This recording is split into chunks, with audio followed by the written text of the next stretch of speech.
Plusieurs personnes ici ont eu des postes qui ont sorti leur famille de la mendicité. Tu as eu un travail et ta vie a commencé à changer. Mais quand l'esprit de disgrâce vient, il te pousse à commettre une erreur bête. Et le genre d'erreur qui va pousser à ce qu'on t'enlève de ta position de gloire. Le rôle de l'esprit de la disgrâce, c'est quoi? C'est d'aller te retirer, même si tu étais déjà dans la gloire, pour te ramener dans ta misère, parce que c'est là-bas ta place. Plusieurs personnes vont vous raconter leur histoire. Plusieurs d'entre nous, nous avons eu des opportunités. C'était la plus belle opportunité qu'une femme puisse avoir à cette époque. Comment elle a perdu ça? L'esprit de la disgrâce. N'entre jamais dans la gloire si tu n'en as pas fini avec l'esprit de la disgrâce. C'est une forteresse. Parce que si tu ne fais pas ça, même si tu te maries, tu vas sortir. On va te chasser un jour. C'est pour ça que vous allez entendre des gens qui ont l'argent. Dès que tu as l'argent, des faux problèmes commencent à venir. Tout ton argent finit. Mon ami, il y a des gens qui m'écoutent aujourd'hui, qui n'arrivent pas à manger ce qu'ils veulent, qui ne peuvent pas prendre un taxi dépôt, mais qui ont touché des millions. Est-ce que tu sais que d'autres personnes n'ont pas touché l'argent que tu as touché, mais ils ont leur maison? Toi, tu es dehors. Pourquoi? La disgrâce. Il y a des femmes ici qui ont connu des hommes qui étaient des multimillionnaires, mais aujourd'hui leur vie est zéro. Quand la disgrâce est chez toi, tu peux être même l'enfant du président de la République. Il ne t'aidera jamais à sortir de tes problèmes, parce que l'esprit de disgrâce t'empêche de bénéficier des opportunités.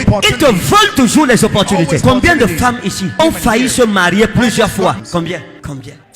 Quand la disgrâce est sur une personne, tu te maries à un homme qui allait te rendre heureuse, l'homme meurt. Quand la disgrâce est sur toi, tout le monde achète les voitures, il met ça en route, il devient millionnaire. Toi, tu achètes ta part de voiture, tu mets en route, une semaine après, accident, les gens meurent, on t'arrête, on te met même encore en prison. La disgrâce est un démon dangereux. Tu ouvres la boutique comme tout le monde, le feu vient brûler ta boutique. Il y a des gens qui sont poursuivis par le démon de la disgrâce. Quand tu rassembles pendant des années, un jour, bam, tu perds tout ça. Tu te bats pendant des années, tu rassembles des millions, tu prends ça, tu peux investir dans une affaire, bam, on te frappe.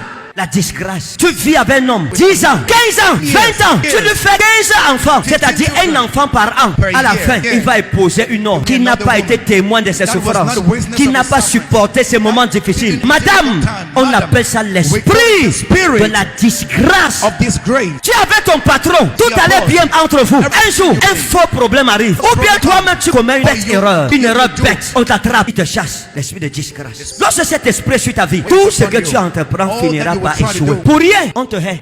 N'avez jamais entendu ça? Les gens ne m'aiment pas, je ne sais pas pourquoi. Tu peux être bien avec quelqu'un, tu peux être avec ton patron, vous êtes bien. Un jour, pour rien, il commence à te haïr. Et quand l'esprit s'y attaque les couples, c'est dangereux. C'est la mort du couple qui commence. Pour rien, ton mari n'aime plus te voir. Pour rien, ta femme n'aime plus te voir. Quand tu dis bonjour, elle s'efface. Bonjour, c'est comme si tu as dit imbécile. Ça devient le problème. Quand la disgrâce entre quelque part, ce qui suit, c'est la désolation. C'est pour ça que vous entendez les gens dire, tout ce que je fais dans ma vie échoue. La disgrâce, c'est le contraire de la grâce. Celui qui a la grâce, tout ce qu'il entreprend réussit. Mais celui qui a la disgrâce, tout ce qu'il entreprend échoue. Celui qui a la grâce, quand il entre dans la vie de quelqu'un, il bénéficie des opportunités de cette personne. Il ne sort jamais les mains vides. Quand quelqu'un a la grâce, pour rien, tout le monde le bénit. Mais celui qui a la disgrâce, tout le monde le prive de tout. Il travaille sans salaire. Quand la disgrâce est sur toi, lorsque tu es un technicien, tu vas travailler. On ne payera pas toujours ta main d'œuvre. Tu auras ton argent dehors.